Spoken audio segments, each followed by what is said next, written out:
Well, good evening, Steelers. I hope everybody out there can hear me in Steelerland. I'm sure you can, because I've set up the microphone today. Messed about with it after last time's the issues that I had last time. Do say hello if you're out in chat, and let me know that you're out there. Tell me what you're painting tonight. Tonight, I have got quite a big amount of stuff here. I've kind of overfaced myself a little bit with things. Evening Ham and Jam, evening Carl, evening both. I'm assuming you can hear me if you are saying hello. Shall I just go through the list of stuff that I'm currently painting? Well, first of all, Dex gave me a load of Soviet SMG figures. These are currently being based for painting French Napoleonics. Excellent. These have been based for O Group. And these are the SMG platoons because I didn't have any, so I'm just knocking those about at the moment. Charles, evening, still morning and finally sunny San Diego, good stuff. Evening John, good to have you on board. Evening Joe, good to have you on board. Evening Richard, how are you doing? Hey up as well. So Tiny's just come and joined me. And so I've got these Soviets. They've been on the table. Hello, John. These have been on the table since I went away the other week. I just want to get them done. They're pretty quick. I don't think I'll really be doing a great deal with those tonight. The other thing I've got as well is another one of the 3D printed buildings that Paul over at Sabotage did for me. I've just put a fence on this. I've started blocking the colours in. That's not going to take very long to do. I don't know if I'll get it done by the end of the week, but I will certainly give it a go. And I'm probably not doing much tonight. Evening Tiny, yeah. She's making herself known already. She's just been out. The other things that I'm doing at the moment are, you may have seen the photos of them that I posted earlier. I've got these, excuse me Tiny, I've got these are the wrecked sugar processing tanks that I had printed from Sabotaged. Evening Andy, evening Ian, and these are going to be for the Courcelette table that I'm currently working on, but it can be used anywhere in northern France really, First World War, so this is like scatter terrain. I'm going to make some more of these, and this is what I'm working on at the moment. I've got a couple of these here. I've got the actual Courcelette sugar refinery here, which again I've just block coloured at this point. This is going to need some a little bit of dry brushing, and then I'm going to do some ink washing on that. That's what I'm going to do tonight. And then the other thing is I've got another sugar refinery building, which I'm actually building from a couple of old pieces of terrain that I was given ages and ages and ages ago, and I've never got around to using. So basically this one is based on a photograph of one of the sugar refineries that I saw at Serre. So basically it's going to be something like this. These are the sugar refinery bits. I'm going to build a frame for these as well, and then we've got another one here that's broken. I'm going to put some more stuff on that. So then these are the two larger buildings that I'm going to make, and I think these will hopefully be okay by the end of that. So tonight I want to get this undercoated in brown. That's my main thing. I also want to, as I say, do a bit of work on the actual sugar refinery itself and do some dry brushing and then a bit of ink washing on this. So first of all, and everybody, tell me what you're painting out there in the old Steeler world. Evening Ken, good to have you on board. Evening Rich. Just give us a shout. Tell me what your latest hobbying is. I was just watching evening Kevin, good to have you on board. First time we've seen you for a while, I think. Who's going to Hammerhead this weekend as well? That's the other question. I'll be there, camera in hand, doing some filming for a show report, of course. Great War German Infantry Platoon, excellent, good stuff. So you can see here, what I've got here is I buy these old cheap acrylics from the works and stuff because they're dead cheap and they go a long way. Carl says you're just preparing some 15mm Selikids tonight, and they go a long way. The problem is once you get right down to the bottom you just can't get the last bits out, so I've had to cut this open with a knife, and then because there's still evening Jonas, don't worry about being late, You got nothing to paint, you're waiting on Hammerhead on Saturday. Good stuff. Ken says you're painting up ECW Pikeman for a 2nd Battalion. Hope to be at Hammerhead. Good stuff, Carl. Say hello if you see us. Well, after work, we're painting up the Germans. You need for O Group a game at Recon. Excellent. Evening, Dex. Good to have you on board. I hope you're feeling a bit better. Dex is currently recovering from COVID, or is in the grip of COVID. I hope it's not too much of a grip at the moment, Dex. It's a shame because I was looking forward to our Judge Red, John Clarkey. I was looking forward to the game on Thursday, but never mind. You're running a participation. Is it going to be the bolt action one, Ken? The Eagle has landed. Base in Bill and Bow tonight, and hopefully heading to Hammerhead. Excellent. Good. Quite a number of people will be there then. Excellent. I was just speaking to Joe Bilton earlier on today. Had a chat with him because I'm going to be helping him out down at Salute. It's not stopping you painting. Good evening, James. Good to have you on board. I'm going to go down to Salute with Joe and help out on his massive Chain of Command game, but also be filming it as well. So we're just discussing that. I'll be looking forward to that. I think that's I'm putting on a game at the Steel Warriors, and that's kind of what I'm working on these for. On the 25th of March, but Salute will be the biggest show that I've been at and attended, and as a displayee, it's always worth going down to. Yep, there you go.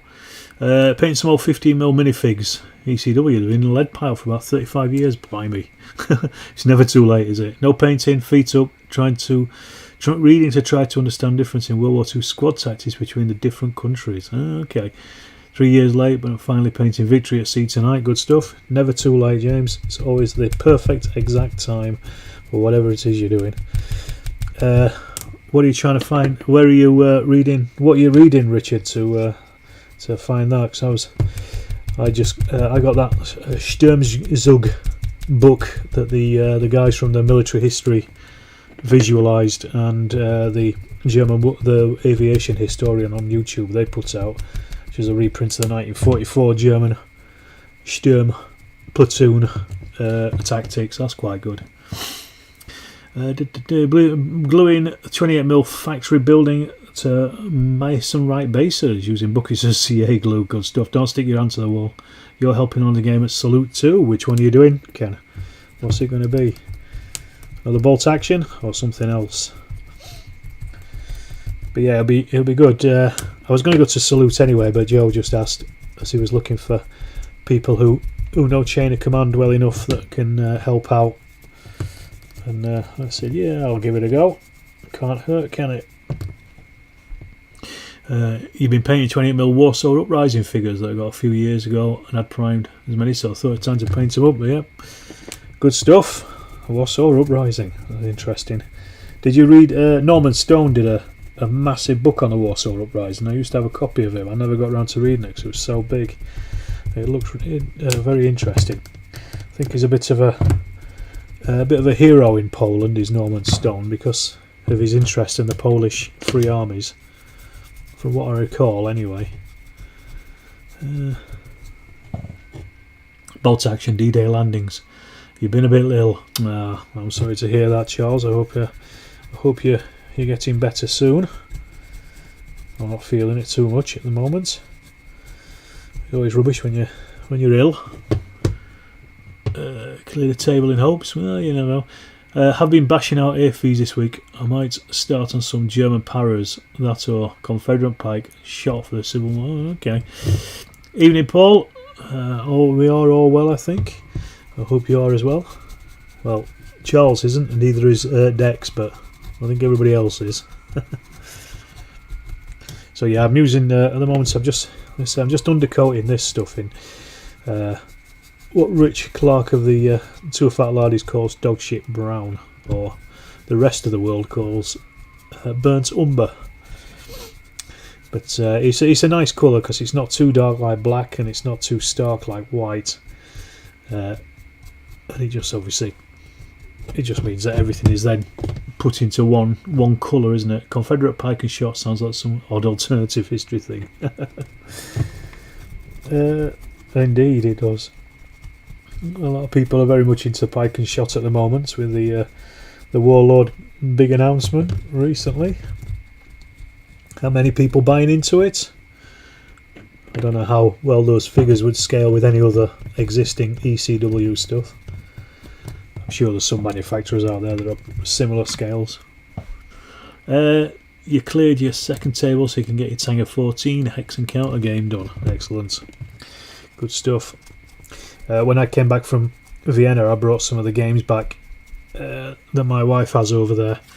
I brought Robinson Crusoe, which she got for Christmas a couple of years ago, and she refuses to play it because it's bloody hard. Because it's a cooperative game of survival on an island, and I love that kind of thing when it's when the game is very difficult and you've got to really work at it. It's not complicated difficult. It's just the game just works against you. So I'm going to play a couple of solo games of it at some point, I think. Not have to buy a shed load of 28mm ECW now. Yeah, I'm sure you're not alone, Ken. Yes. Yeah, not my circus, not my monkey ECW. But I've already got shed loads of other stuff to paint. I'm still trying to work my way through the lead pile as much as I can.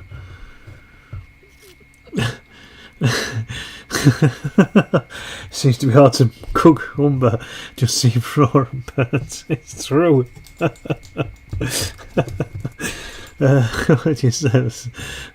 going to steal that.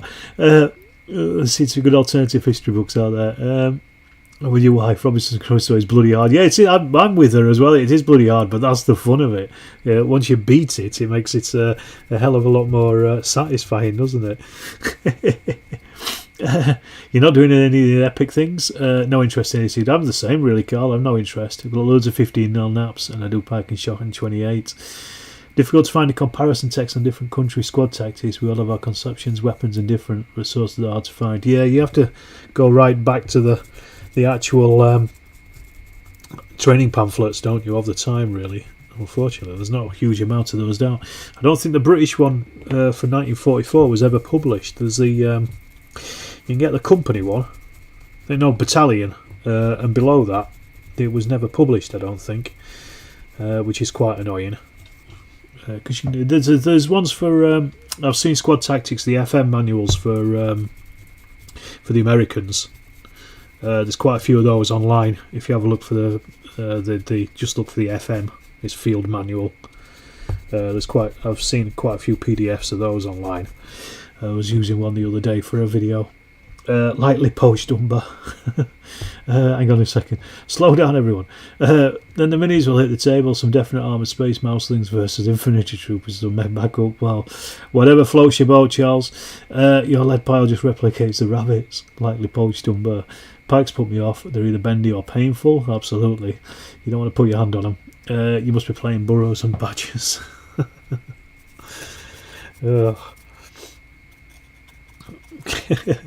Too many. 15mm synthetic bristles have been a revelation. I'll be doing epic ECW, just as I couldn't get into painting it in 28.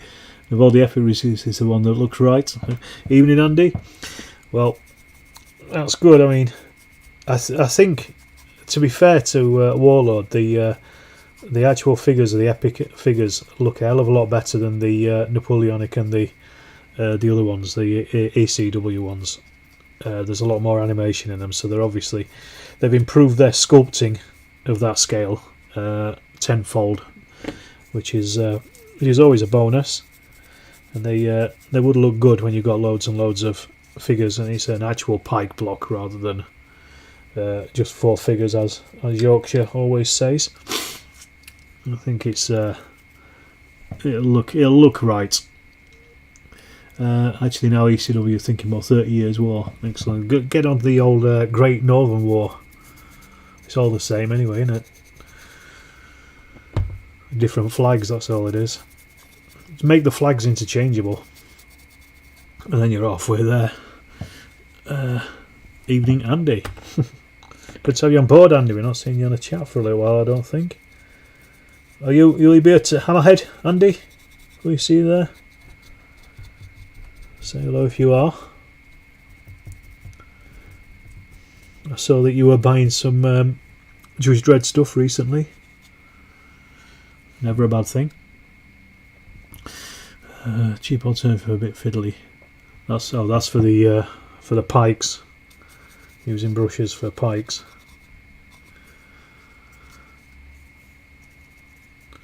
These are really nice models here. I think Neil McGurk gave them to me ages ago. Absolutely, I'm talking like years, literally years ago. And I think they might be Kerr and King, which is a shame because they were a really good company and they're long gone now. They had some really beautiful stuff. Resin models. There you go. How is your ECW project going, Ken? Hit that like button, folks, if you're watching and liking, or hit the dislike button if you're watching and disliking. I saw today that Little Wars guys have put out a Fireball Forward video. I don't know if anyone's watched it. And I knew it was coming, so I spoke to Greg a little while ago, and he said I was asking him a question about Fireball Forward, and he said they were putting out a video about it. I was going to put mine out tomorrow. There we are. Hey Storm, how you doing, Louis baby? I always like your smear and hope for the best paint style. Absolutely, man. Just splodge it on. It don't matter. This is an undercoat, and this doesn't matter at all. Even when I'm doing the base, the rest of it, just hit it. Don't matter. You can always go back and repair mistakes. There's no point being neat on the first pass. The neatness comes in later, and besides which, look at it from 3 foot away. You'll never see anything. It's perfectly fine. I do get a bit detailed on things, but you rarely see that on these videos because I can't think.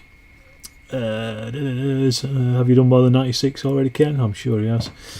And every cloud has a silver lining. It certainly does. But yeah, so I wanted some specific First World War scenery, or specific to a battlefield in a particular area. You rarely see it, to be honest. And I've just been looking at Core Select quite a lot.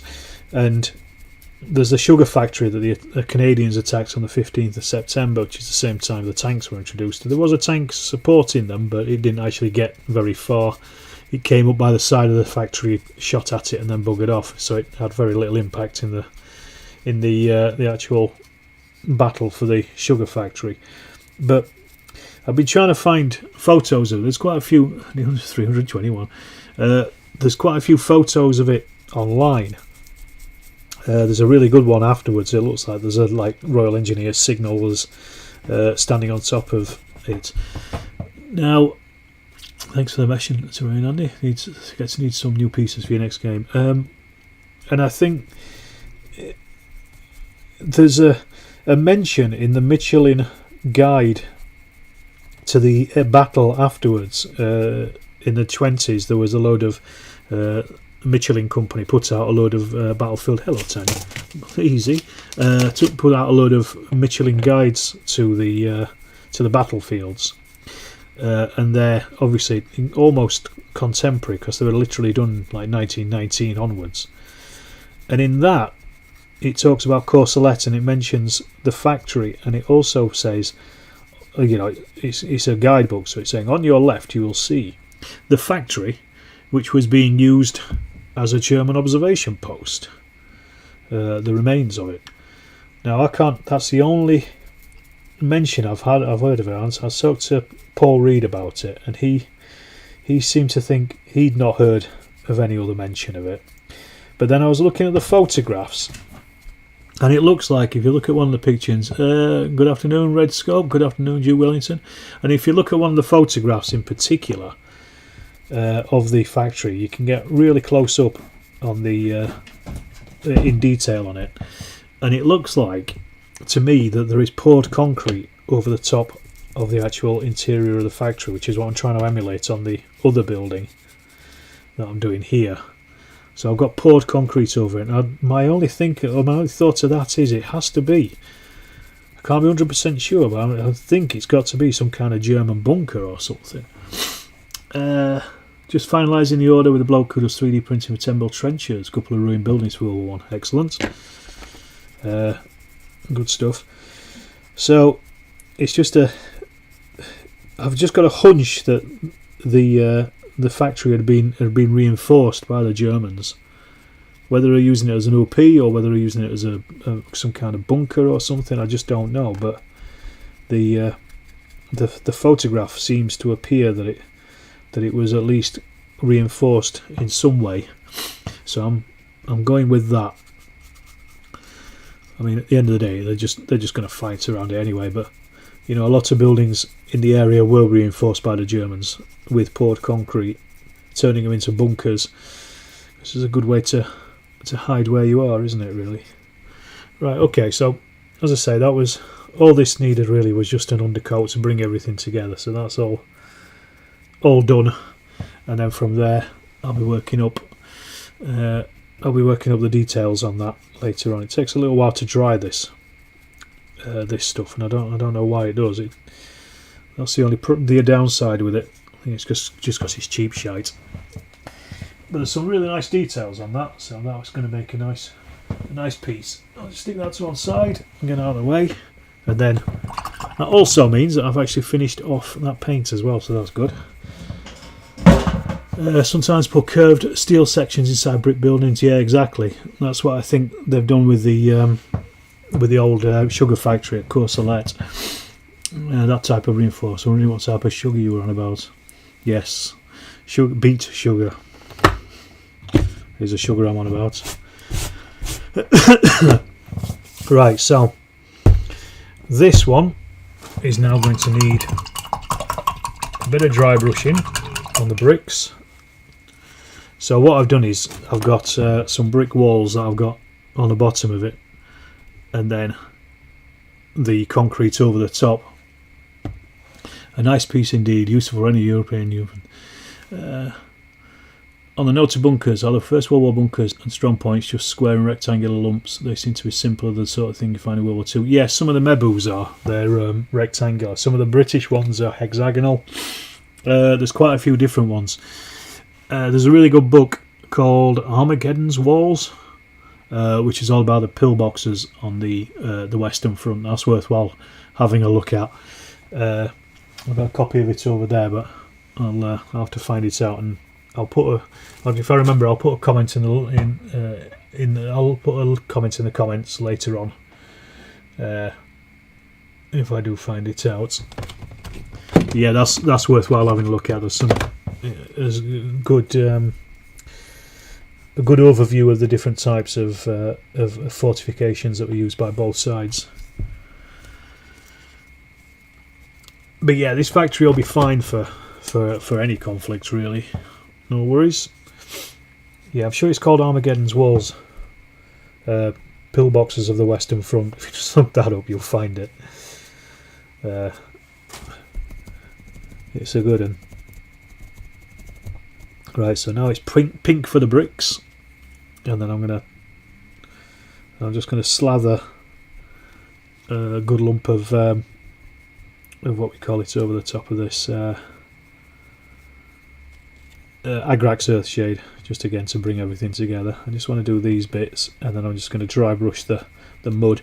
I'm going to add a lot more details and stuff onto this as well when I can be bothered. So 25 people watching, 15 likes. Hit that like button, folks. Smash it for all you're worth. There we go. That's how we're done. Just need to do the mud around it, and it'll be halfway there. It won't take much longer to paint this on. I'm planning on having it done by the end of the week. At least this one. The other one will take a little longer, I think, because I've got to construct the frame for the tubs and everything. We'll see how we get on with it. All these things will come to pass.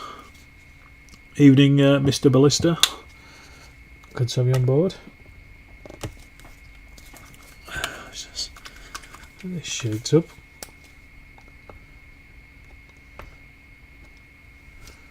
Right. Any updates on your Fireball Forward review? I'm guessing you've seen the Little Wars TV one today. It's coming out tomorrow, Mr. Ballista. I'm going to put it out tomorrow. I was half in a mind of not doing a live stream tonight because I wasn't feeling very well yesterday, but I've kind of recovered.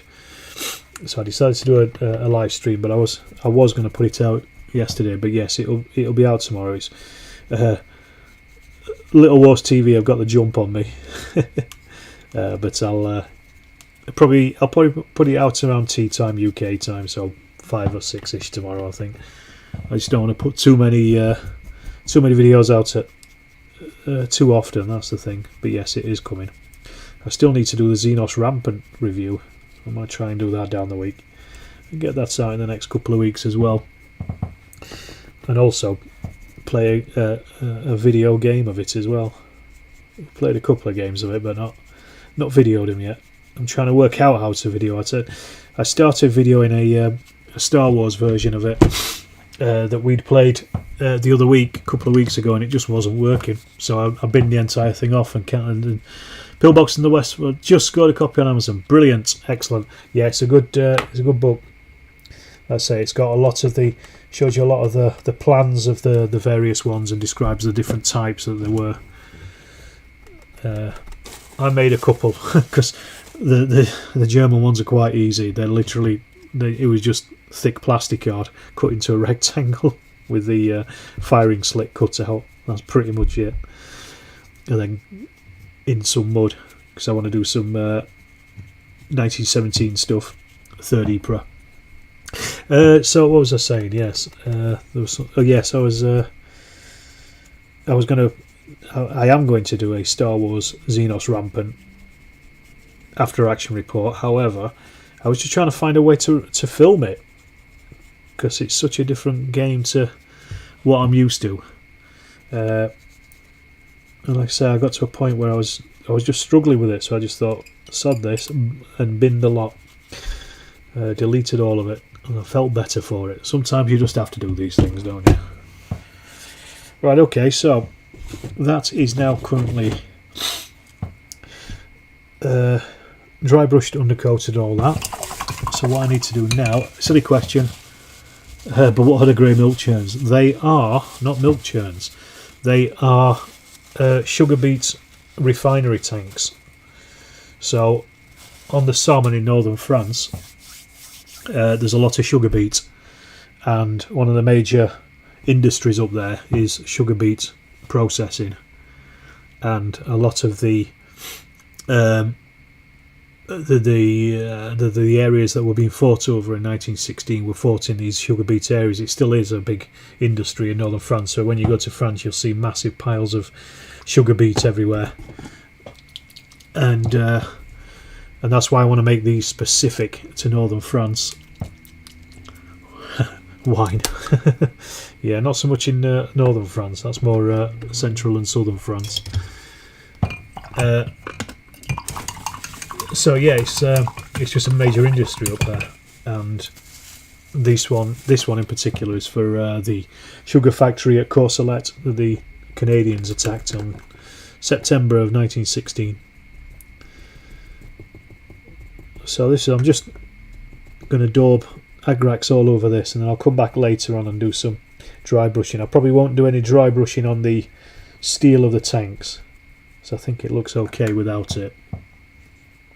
It looks like dirty steel, but the thing is, because it wouldn't be rusty, because it wouldn't have had a chance to get rusty as well. That's the other thing. These were, destroyed pretty quick after the fighting. If you look at photographs, contemporary photographs, the actual steel metal on the things doesn't look particularly bad, apart from being full of bullet holes and smashed up. But yeah, from a rust point of view, so that's why I want it slightly weathered and mucky, but not rusty, because it hasn't been sat out in the rain. Because it obviously the Somme was fought during the summer, and there wasn't a huge amount of rain till later on in the campaign. So these things wouldn't have had a chance to be piles of rust yet. Got to think about these things when you're building terrain. It's the details that matter. But yeah, this stuff, hopefully I'm going to get these things all finished by the 25th of March, because I want them done for the Steel Warriors show. The biggest thing is going to be the Richtofen laughed in the rear field before saying kaput. Yeah, he landed next to a factory. Have to go, sorry, family. No worries, Charles. Good to have you on board for a bit. I hope you end up getting some painting done and enjoy your game. Thanks for popping by. Yeah, Richtofen came down in a field next to a factory. But yeah, it's all about the details. But I'm going to do a bit more weathering on this as well. And I want to do a little bit more scatter terrain like the other ones I've got with these drums and things kicking about. So it's more cover as the units are moving up. Nothing like a deadline to concentrate the mind. Well, good point. Yeah, that's what I was saying. The big thing I've got to do is the trenches, the German trenches. I've already got some of the trenches from early war miniatures, which are great, but they are not what I need for this particular board because they're a different design. And I also want them a bit more smashed up as well than the early war miniatures ones are that I've got. What will we do when we run out of agrax? We've only got six bottles left. Yeah, I went and bought a couple of bottles just the other day because I knew I was running low. Love the stuff. Drink it like it's going out of fashion. Alright. Detailing of Stalingrad in the winter is quite straightforward. Rubble and snow. Yeah, that's true. I've got quite a lot of Stalingrad scenery. I've been thinking about, though, upgrading it because I've had it for such a long time that it's quite old. I don't know whether I should just revisit it and do some repainting on it and add in bits more rubble and stuff, but I don't know. It's some of the old KR miniatures stuff that was their Stalingrad range, and it's quite nice, but it's quite small though, and it's not really on based. Doesn't really fit into my tables anymore, I don't think. Right, that's undercoated. It's over 8 o'clock. So I just want to put that behind me, just out of the way to dry. Go on there. Yeah, still a bit more detailing on that to do, but here we are. Forget the tomato sauce. Is there a glue shortage? There is a glue shortage around your part in Sheffield. Well, get online, Andy. Plenty of glue online. Right, let's look at this bad boy. So I'm going to need to do some brickwork on this. This is just a little bit of a filler. You must live in the rough bit. Yeah, don't sniff all of it. You'll be fine. Right, I'm going to get this brickwork on. I'm not sure what colour to paint the fairings and stuff and the windows on this building. I might do them green. I like green on buildings. It's a nice. It pops quite nicely against the other stuff. But once again, there you go, my slap it on method. Because what I'll do, if I go over it, I'll just go back and painting again. Just a quick way of doing it. Don't forget the bird poo, of course not. Well, I haven't done the roof yet, Joe, so I've got to dry brush the roof and then I'm going to put all the bird poo on it. Or guano, as it is also known. Sorry for spitting, and fly just went in my mouth.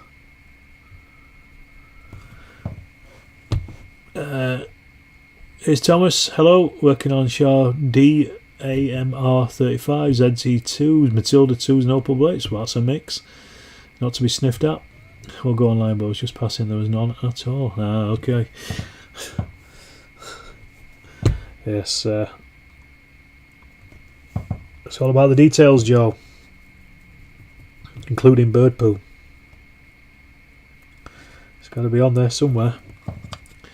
Now I have the allotment in Uterbridge. I was planting tomatoes, billionaire by summer, by all the glue you want. I've got some tomatoes in my fridge. They've been in there for quite a while, but they're still good. So I'm going to hang on to them and see how much I can get for them. If I cut them in half, then I'll probably be able to double my yield. Oh, it's funny because it's true. What do I think about Atlantic selling mini STL files? STL, sorry. I think it's a good idea. I think they're embracing the future. They're obviously aware of the future of the hobby.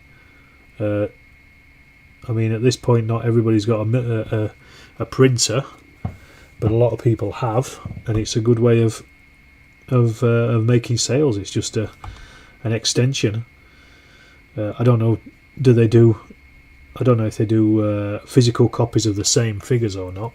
They'd be silly not to, but yeah, I just think I think they're probably doing what everybody else is probably going to be doing in about 10 years anyway.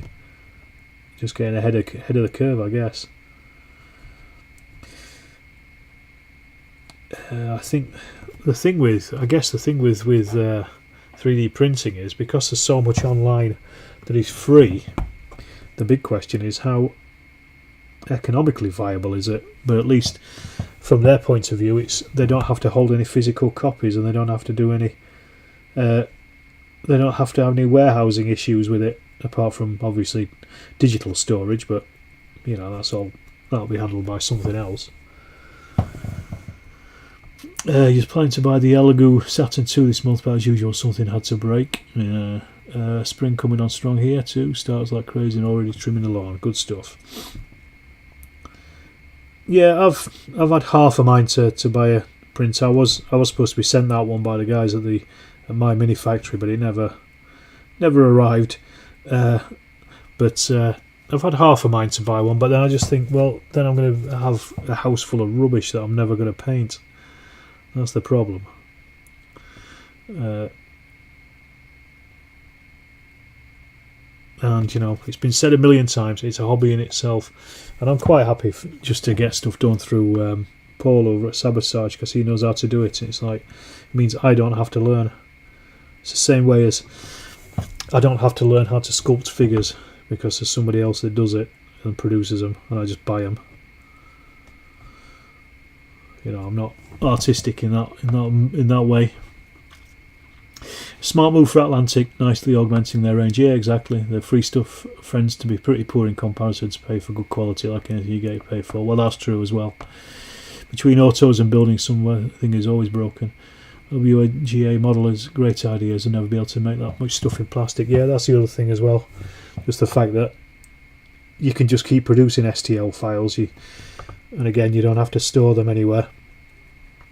And yes, free stuff is never going to be as good as the stuff you pay for, but Wargamers are very cheap as well. Never forget that. And a lot of people don't really care if something looks right or not. Some people do, obviously, but some don't. So there's always going to be a market for free stuff. But there will always be a market for people who want to pay for stuff as well. It goes both ways, you can spend as much or as little as you like on the hobby, because it is, at the end of the day, a hobby.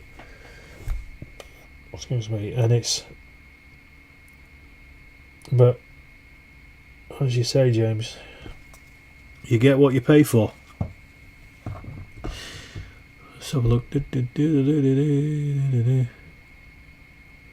3D printing seems like another speciality. Yeah, exactly. You just got to sort everything out. I keep looking at 3D printing, but I'm struggling to paint what I buy, let alone if I start printing stuff. Exactly. That's the thing with me. And sisters, she seems to be broke all the time. But hey, that's what big bros are for. Yeah, I like having the stuff available, but I want someone else to print the stuff. I don't have the time or the brain to be buggered doing it myself. Exactly. Don't we all now? Don't we all? Don't we all?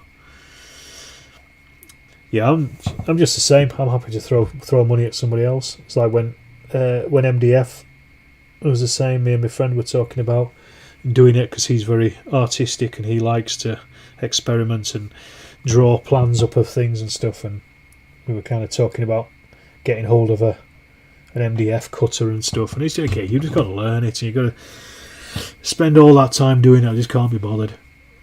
A selection of 3D models between Etsy and eBay is quite good. Yeah, there's tons out there, and growing all the time as well. That's the other thing you got to remember.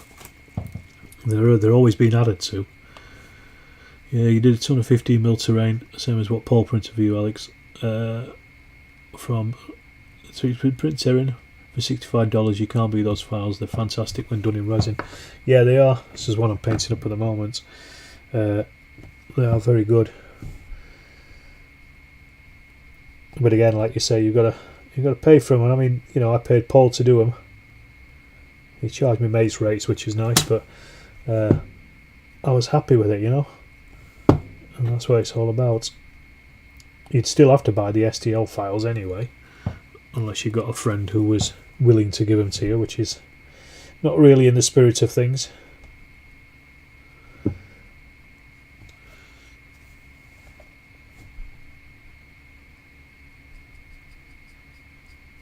But yeah, it's certainly 3D printing is definitely yeah, it is, as you say, Louis, a new phase in a hobby's life.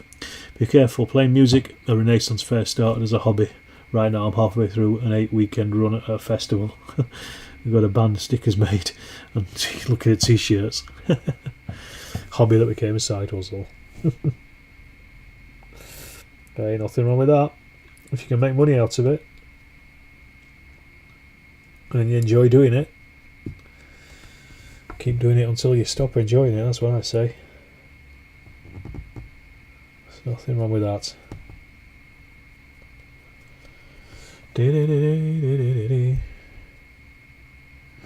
So I'm just bringing in the brickwork of these now. I just want to block colour this building as much as possible, really, just so I can do the fine details later and come back to it at another time. It's just a simple method. Where we at? So Shapeways also has nice detail models, limited selection and quite pricey.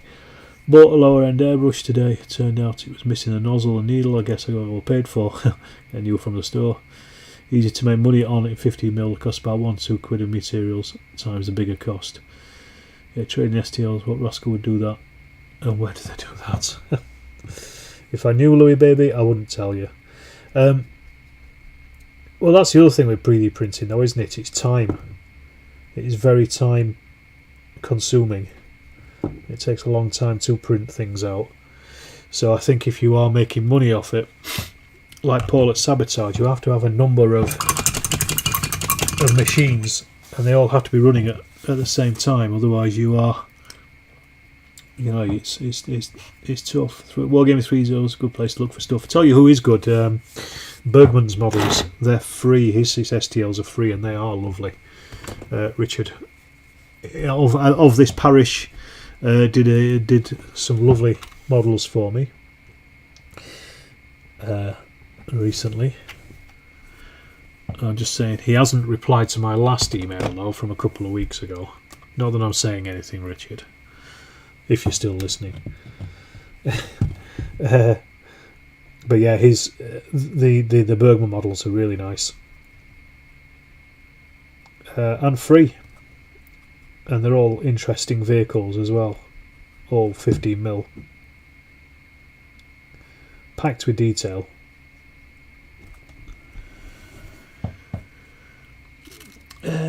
Wow Buildings has a great terrain selection of STLs. Okay, we'll check them out.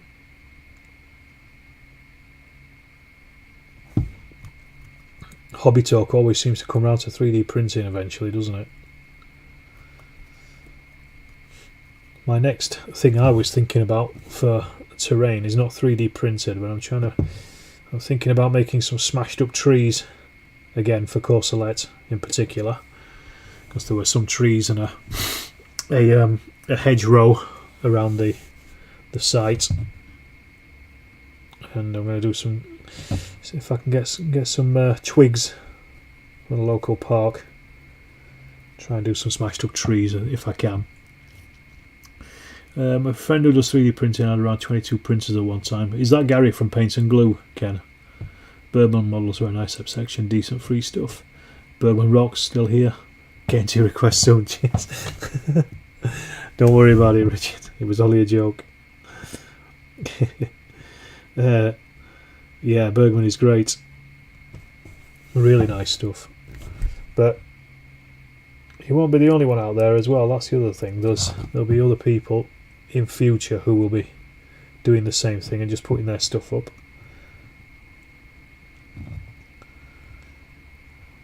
One of the guys in the Through the Mud and the Blood page that I run over on Facebook, he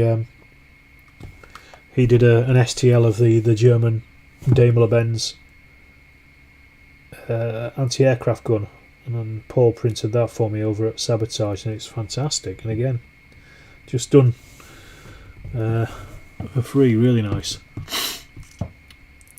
Where we at?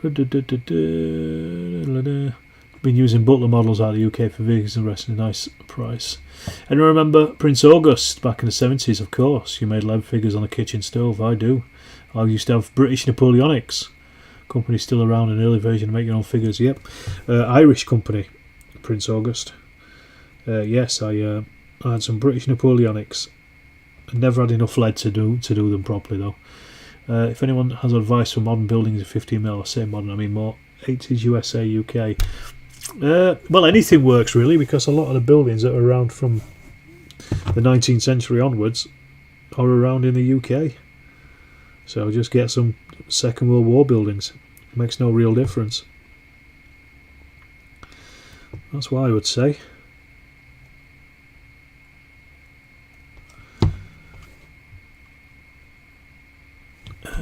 What we at? You need to look at Sid's article for the smashed up trees. You've got stumps but not the size in between. Yeah, I want ones that have just been knocked down rather than ones that have been blasted to pieces. Glad this is a PCP stream. Won't be able to work tomorrow. It's only when Ken mentions it.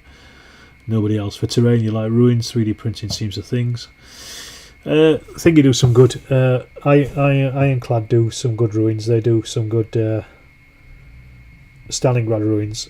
I've used them for my First World War ruins.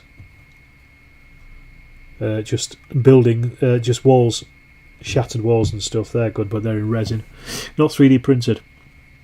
Yeah, no worries. At 10mm World War II itch. I'm trying to scratch. So on topic for me to do the 15mm too. Good stuff. Prince August indeed. Ned Havany coveted the ideas. You still have the scars. Yes, me too. I think, and mental scars. It was one of those things where it was the promise was much more than the actual the output. I'm afraid that was the issue with it. It was supposed to be a cheap way of doing lots of figures, but it never really was that cheap because you still had to buy the lead anyway, or get it from dodgy sources like my dad did for me.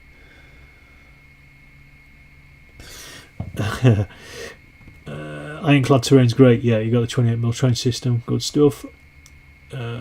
This is a 3D printed product. Yeah. I got this from Paul over at Sabotaged. He got a license for it. James knows who the actual company is, because I don't know who makes them. Paul is able to print them, so I just went to him. I can't remember how much he charges for them.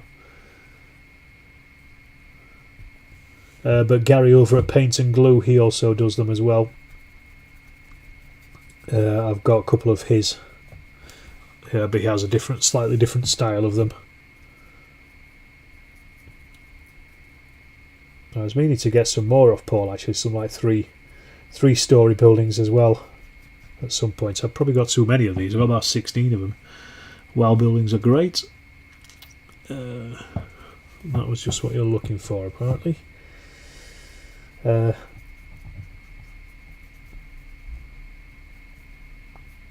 Yeah, I was thinking about, I could probably do with about only half the number of boats of these.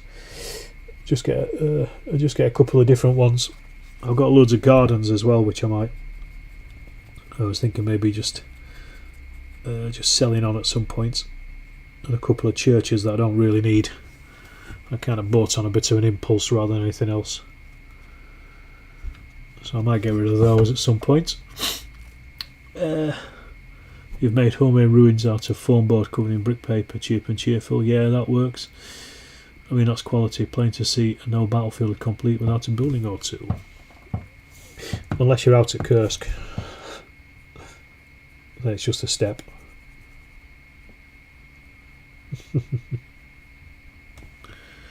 That's how we on. He does all sorts of 6 World War II sets of them. If you have a look, sure Paul can get the commercial license for any year after. He's probably already got it, to be honest, James. I know he sent me a few examples of the ones that he got. I've not looked at the actual guy's website himself, but I'm sure he's probably already got it.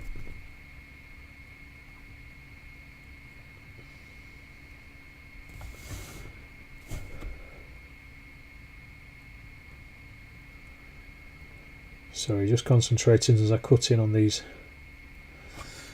on the windows. I don't want to have to go back.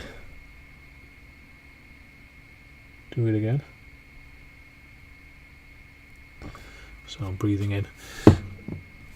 Just been before I started tonight, I've been watching a good documentary series on the BBC about dinosaurs. I saw that it was on when I got back on Sunday night, so I found the rest on iPlayer. It's really interesting. It's called something like Secrets of the Jurassic or something. It's on Sunday night if anybody's interested in dinosaurs. You thought about getting a 3D printer cobblestone road system, but I haven't decided if it's worth it. Depends what you're going to use it for, doesn't it? I guess that's the question of worth. How much use will you get out of it?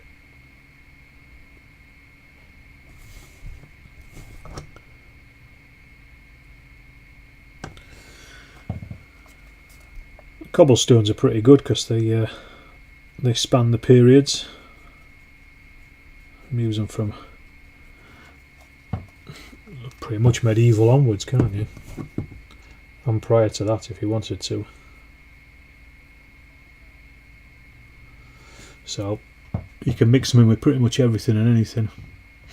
That's the problem I find with stuff that people print for you. It's often not cheaper than other methods. Seen tanks more expensive than plastic ones. Yeah, it is interesting how the flatness of the steppe in Russia is described as causing melancholy by German troops. I'm not surprised. There's nothing to look at. There's no features. Nothing to fix yourself on. It's like being in Lincolnshire. I get melancholic when I go to Lincolnshire. That's also probably because I'm going south as well.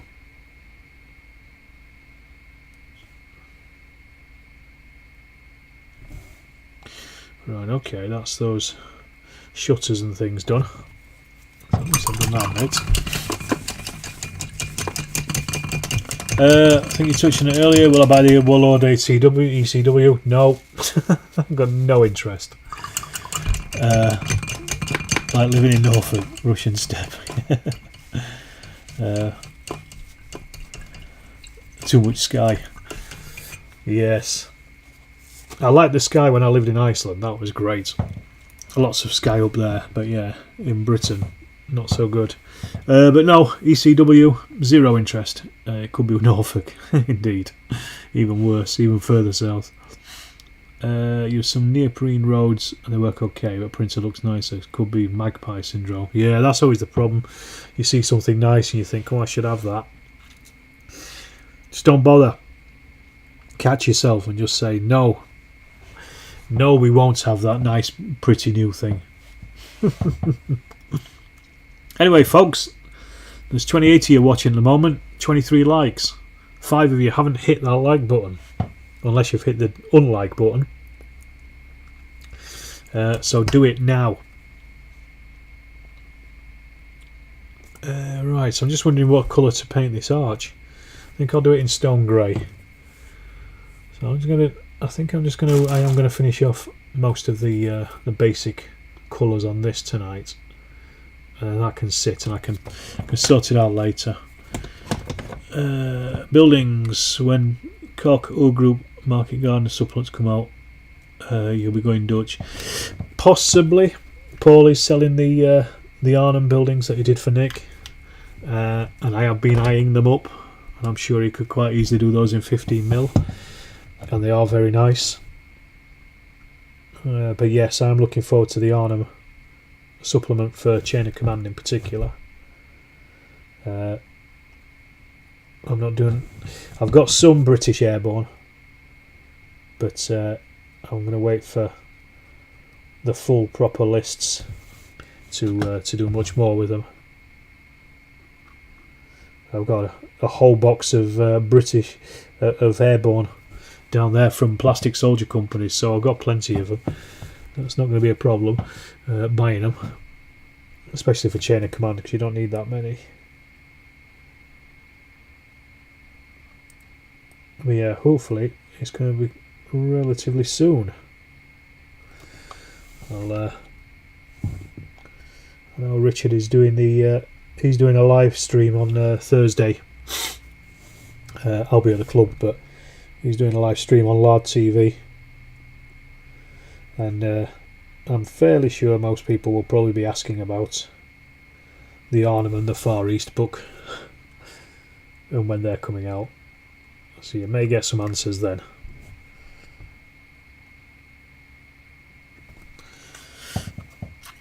You can see the 30 core stuff for O Group. I'm not certain about Arnhem itself.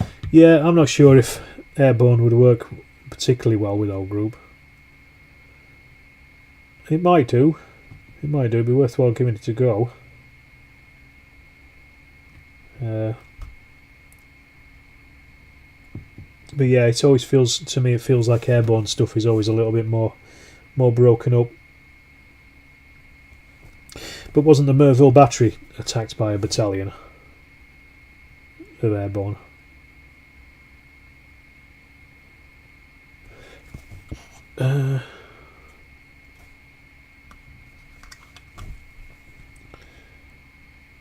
Just getting it in. Dutch buildings, your shopping list got longer.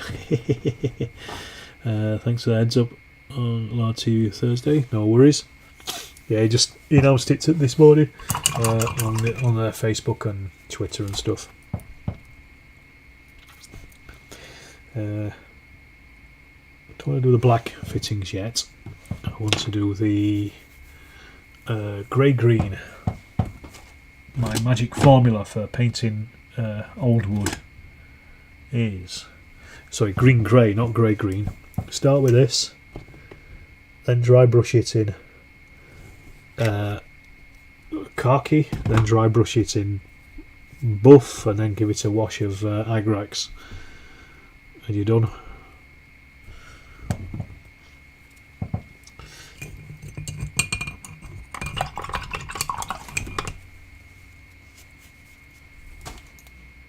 Right, I have Airborne for O Group for Sicily. Excellent.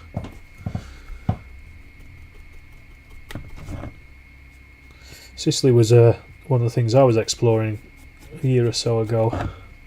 Didn't really get too far with it though. I should go back to that. Interesting campaign.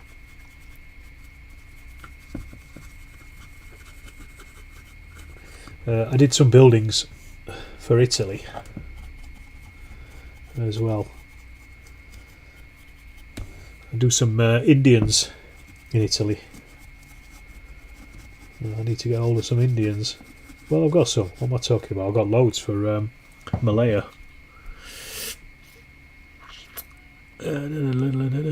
Hi, Smooth Sundays. It's the McLean done. Onto the clan skirmishers. Excellent. What were those colours for wood? 1 second, Carl. I'll tell you in a sec. Dutch building Arnhem. Meanwhile, on the Russian front, thousands of red heroes are throwing the Hitlerians back. Sorry, you're late. Headache all day. No worries. You are perfectly on time. The colours for old wood. What I use. Give me a second. I think I've got them written down so I can tell you exactly. But you start with a base of Vallejo green grey, which I've just put on there. Then let me see if I've written it down. I may have done. I may not have done. British fences. Here we are. And then I give them a dry brush in fawn, which is this stuff, which is basically khaki. And then it says here silver grey dry brush, but I'll dry brush them as well in stone grey by Vallejo. Usually I'll do three coats, but working up towards quite a greyish colour. So yeah, stone grey is usually one of the last colours, but with a green grey is good because it's got a little bit of green in it, so you got that kind of woodish colour. And then an Agrax wash, and you're done. Dead easy. Then Mayor to plan a battalion attack at Melville Bolton. It was 150 troops to make the attack. There you go. A few shots of whiskey fixes most headaches. It certainly does. I've been looking at Italy, just researching the 38 divs operation. Okay. Well, we'll have to explore Italy together at some point, Dex. Right. Is there anything else I want to do in that for now? Not entirely sure. I think I'm gonna paint the black in, then I'll give that roof a dry brushing, and I think I'm done with that building. And I think I've got to a point where I just can't do a great deal more at the moment. An hour is enough for me. Well, it's just over an hour, isn't it, at the moment? But an hour will be enough, and that means I'll have made quite a dint in the things I wanted to do tonight. So that makes me happy. Happier, at least. And then I'll finish this stuff off tomorrow. Or put another dent in it. I look at to draft a PSC, found a map source. Excellent. That's good. I don't know if you're aware, but if you have a look at the National Library of Scotland, they have digital maps from the Second World War. Actually, it's not Italy, so ignore me, Dex, but they have maps. They've got trench maps and Second World War maps that are overlaid onto modern OS maps. And I was just looking at the Course Select map today. But I use the National Library of Scotland because they have all the old Ordnance Survey maps going back to the 1850s, so they're very useful from an archaeological point of view to see what's changed in the landscape. Evening, friends. Plenty of time. Long way to 11. I'll be in bed long before 11. Got a photo of a panther part outside Italian house. I thought it would be a great diorama. I'm sure it would. Yeah. Never seen anyone work at the speed you do. It's like watching most people on 5 times speed.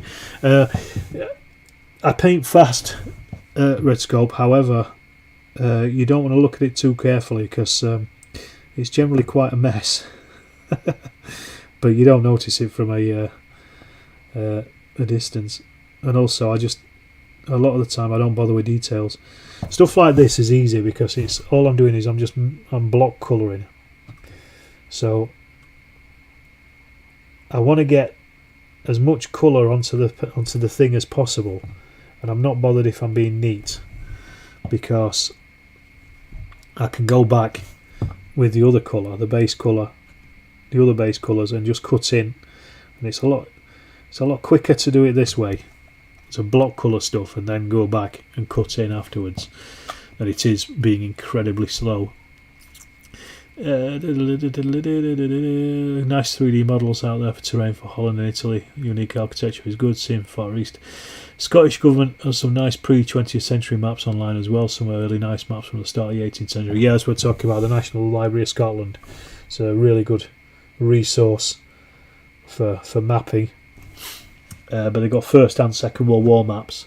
Not gluing myself to something is always a victory, so this has been a good hobby hour. Good stuff. Loads of trench maps at the Macasters University website from Canada. Okay, another good one.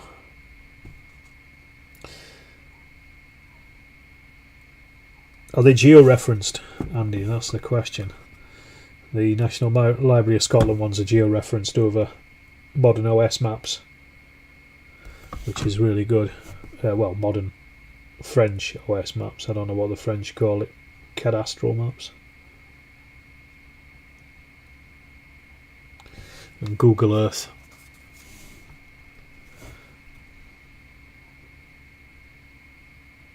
But yeah, I can't be asked to paint in details tonight, I don't think. Just going to do these downpipes, and I think I might call it tonight.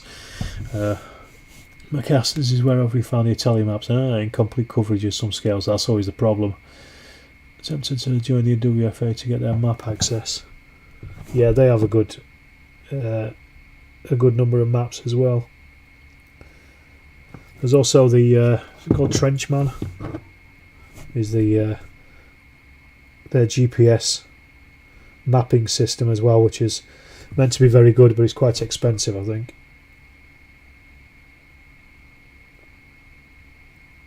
Certainly useful if you're guiding or if you're going to a specific spot.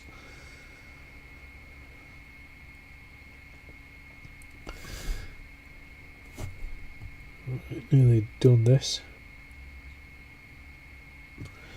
There's these other little braces on this, and I can't. My eyes have gone after an hour of painting, so I think I'm going to wrap it up with this. I've got this far. I'll do the chimney pots in black, and I think that'll do me for tonight. Strange question, but do you have to pay taxes via Royal Mail when you order from Patrick Miniatures? They think about ordering. Still recovering after paying the charges of an order from the US. Yes, you do, I think, Elliot. I can't remember. No, the maps are not geo-referenced, but they are original trench maps, and there are hundreds organised into area, and it's free. Yippee. Pleased to say, 12 pipemen painted. Excellent. The last time I ordered, I think I can't remember if I had to pay import duty on it, but it's always expensive to get from Germany. It always has been prior to 2016. But yeah, I think you probably have to. So if you are going to get from him, Alid, I would make it worth it, I think, and order quite a lot. He's got some great buildings. They're well worth the money. I've got the Russian set and some of his ruined buildings. Right, like I say, that's similar semi-finished. I'll mess about with that tomorrow. There's a few other bits and pieces that I couldn't be bothered with on that. On most military maps, there's a winter map over Sweden on the backside. There's a limit on what you can bring in import duty free, yes. And that's changed a lot. University of Texas, lots of World War II and other topographical maps online. Okay. Some good links tonight. Good stuff. That's what it's all about, folks. Right. Like I say, I'm going to say good night at that, I think, because I'm going to... my eyes are going at this point. That's been an hour and a bit, and I've managed to get quite a lot done. A lot more than I was expecting, so I'm happy with that. Hope everybody else has had a good hobby night. And those who will be over at Hammerhead, I will see you over at Hammerhead. Do say hello. And have a good night, everyone. And keep on being a Steeler.